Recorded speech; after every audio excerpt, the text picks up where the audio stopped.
तो चलिए दोस्तों, अब आगे बढ़ेंगे और इस युद्ध से जुड़ी एक बड़ी खबर अपने दर्शकों को बताएंगे। दरअसल गाजा पट्टी के जो आतंकी इलाके हैं, उन इलाकों पर बमबारी लगातार जारी है। आईडीएफ और आईएएस इन इलाकों में बमबारी कर रहा है और अब तक बमबारी में कई आतंकियों के मारे जाने की खबर है। लगातार गाजा पट्टी में इजराइल अटैक कर रहा है और अब कई आतंकी अड्डों पर आईडीएफ और आईएसए की तरफ से बमबारी की गई है और यह तस्वीर भी।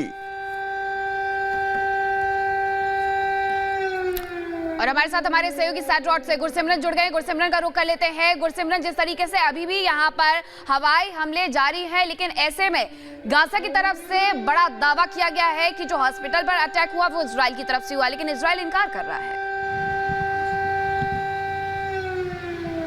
देखिए, इजराइल स्वाभाविक तौर पर इंकार कर रहा है और इजराइल ने अमेरिका के राष्ट्रपति जो बाइडेन को जो तथ्य भी दिए हैं, उससे भी कहीं ना कहीं जो बाइडेन प्रभावित लग रहे हैं कि इजराइल की तरफ से हमला नहीं किया गया। लेकिन आप ये मानिए कि अंतर्राष्ट्रीय समुदाय की अगर पूरी बात की जाए तो कहीं ना कहीं जो शक शुबा इजराइल पर पैदा हुआ है, उसके बाद इस जंग की जो युद्ध की स्थिति थी उस पर काफी बदलाव आया है। अब कहीं ना कहीं इजराइल जो है वो उस तरह से फ्रंट फुट पर नहीं है जैसा वो 2 दिन पहले था या 1.5 दिन पहले था। अब हालात बदले हैं इस जंग के, इसमें कोई शक नहीं है। इसके साथ साथ एक महत्वपूर्ण बात और भी है कि अब इजराइल के लिए चुनौतियां और बढ़ती जा रही हैं, क्योंकि आप देखिए हिजबुल्लाह ग्रुप जो कि लेबनान यानी कि उत्तर जो इजराइल है वहां पर एक्टिव था, उसने अपने हमले तेज कर दिए हैं। कल 9 जो लॉन्चेस हैं वो किए गए हैं एंटी टैंक मिसाइल के हिजबुल्लाह ग्रुप की तरफ से, यानी कि इजराइल को 9 बार निशाना बनाया गया, जिसमें 4 बार जो एरियल डिफेंस सिस्टम यानी कि एयर डिफेंस सिस्टम है उसने इंटरसेप्ट जरूर किया इजराइल के, लेकिन 5 जो टारगेट्स थे वो हिट हुए हैं इजराइल के। तो आप समझ सकते हैं कि लगातार जो चुनौतियां हैं वो बढ़ती जा रही हैं। हालांकि लेबनान में हिजबुल्लाह ग्रुप कल का देर शाम जो बड़ी स्ट्राइक की गई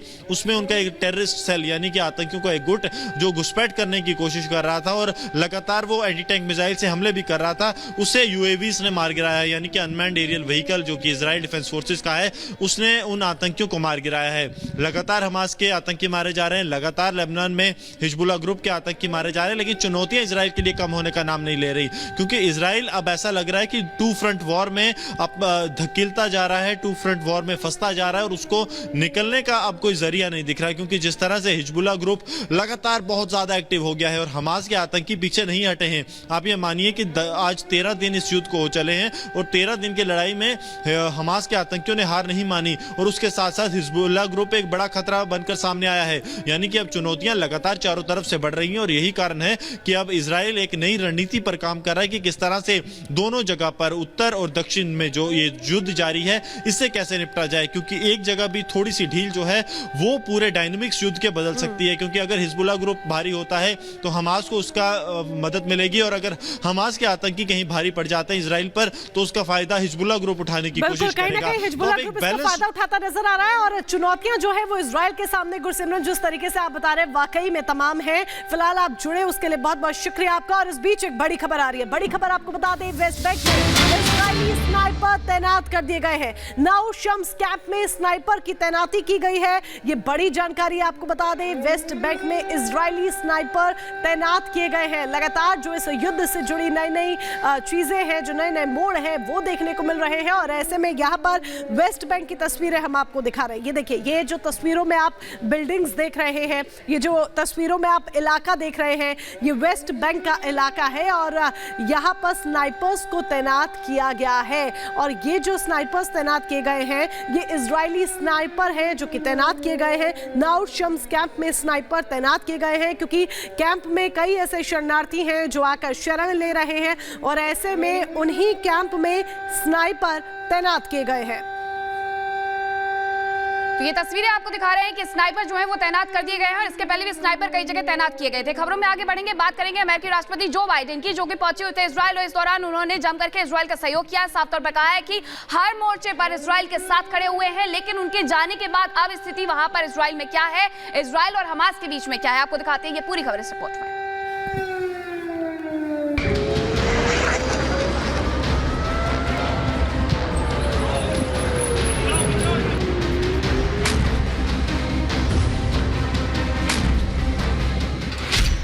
बाइडेन लौटे, जंग जारी।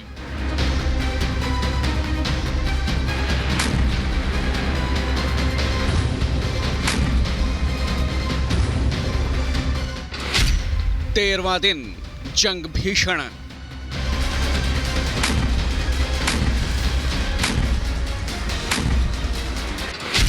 टारगेट पर तेल अवीव।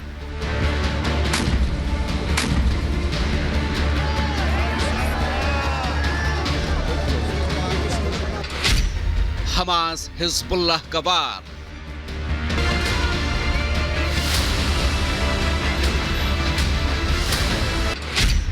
इजराइल का करारा पलटवार।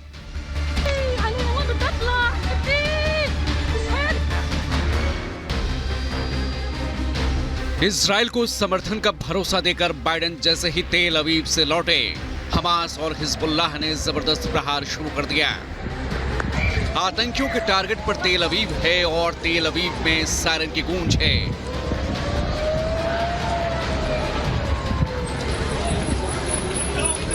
इजराइल का संकल्प है हमास का सर्वनाश, लेकिन अमेरिका ने इजराइल को गुस्से की आग में अंधा नहीं बनने और अमेरिका की गलतियों से सीखने की नसीहत भी दे दी है।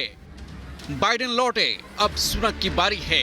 इजराइल के साथ समर्थन जताने ब्रिटिश पीएम सुनक आज इजराइल के दौरे पर पहुंचेंगे। 13 दिनों से जारी जंग में जहां एक तरफ अब बहुत जल्द इजराइल के ग्राउंड ऑपरेशन के शुरू होने की तैयारी है, तो वहीं इजराइल की हवाई बमबारी भी हमास आतंकियों पर लगातार जारी है। अब तक हमास पर हमले में उसके 9 टॉप कमांडर्स ढेर हो चुके हैं। इजराइल को गाजा के कसाई याह्या सिनवार की तलाश है। अब तक जंग में इजराइल में 1400 से ज्यादा मौतें हुई हैं, 4500 से ज्यादा लोग घायल हैं, जबकि इजराइल में 1500 हमास आतंकी ढेर किए गए हैं।